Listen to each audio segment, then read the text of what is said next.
Donc ça veut dire que cette paix, il ne l'a pas fait toute seule. Vous avez besoin de faire la promotion de votre candidat, c'est votre affaire. Mais dans ce pays, la même conscience collective, que l'aime le président actuel ou pas, c'est que depuis 12 ans, on a vécu dans une paix relative. Les guerres d'avant, pour des oui, pour des non quand même, étaient calmées. Très bien. Voilà. Et puisqu'il est question, la question de savoir qui peut nous conduire dans cette situation de quiétude dans les années à venir, puis c'est le problème principal. Moi, je dis sans me gêner que le président en exercice peut garantir est l'un de ceux-là.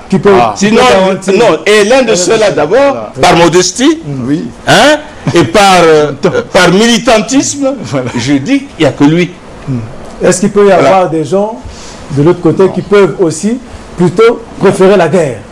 Moi, je pense que, en toute chose, je préfère celui qui a su éviter une guerre à celui qui a su en gagner. Hein, parce que, bon, il y en a qui peuvent se prévaloir de ce qu'ils ont imposé la paix parce qu'ils ont gagné une guerre. Mais il y en a aussi qui ont passé tout leur temps à éviter la guerre.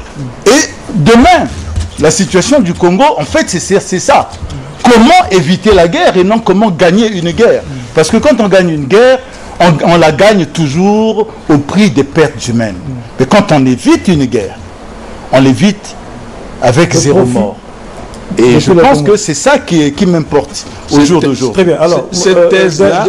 Dernière question pour... Non, s'il vous plaît. Monsieur le ministre. Cette thèse, je ne la répudie pas du tout, mais j'ai dit il faut y apporter des nuances.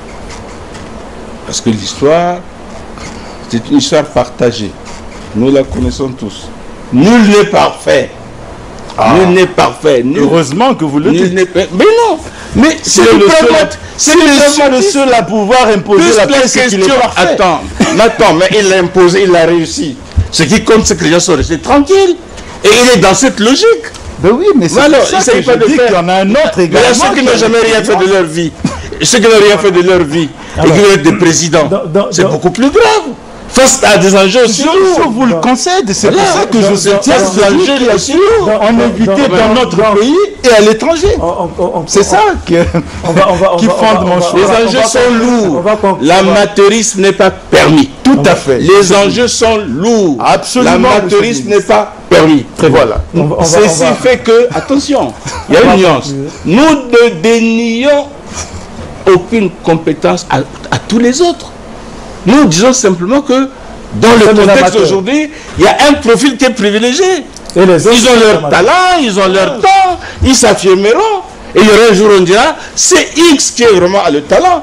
Et à ce moment-là, le président actuel peut être vu comme un homme dépassé par rapport à cette situation-là. Monsieur le ministre, le talent s'exprime où lorsqu'il n'est pas vu par les uns. Mais pourquoi tu es candidat? Non. Tu l'as jamais exprimé quelque part. Tu dis tu es candidat à la présidence. Donc ça devient quoi? De la fantaisie? Il faut que le talent s'exprime. Alors, une dernière question, puisqu'on me dit que nous sommes quasiment au terme de l'émission. Professeur, ça la même question pour vous.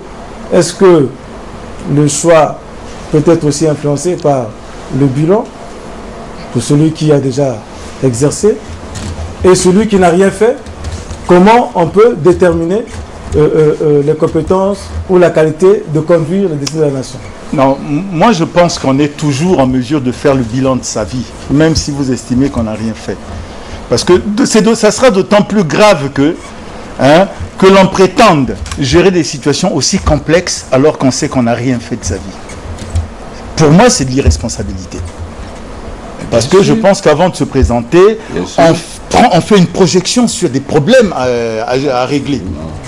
Absolument. On fait une projection nécessaire sur des questions à régler et en ce moment on dit je suis capable de régler ces problèmes. C'est pour ça que moi j'ai été candidat.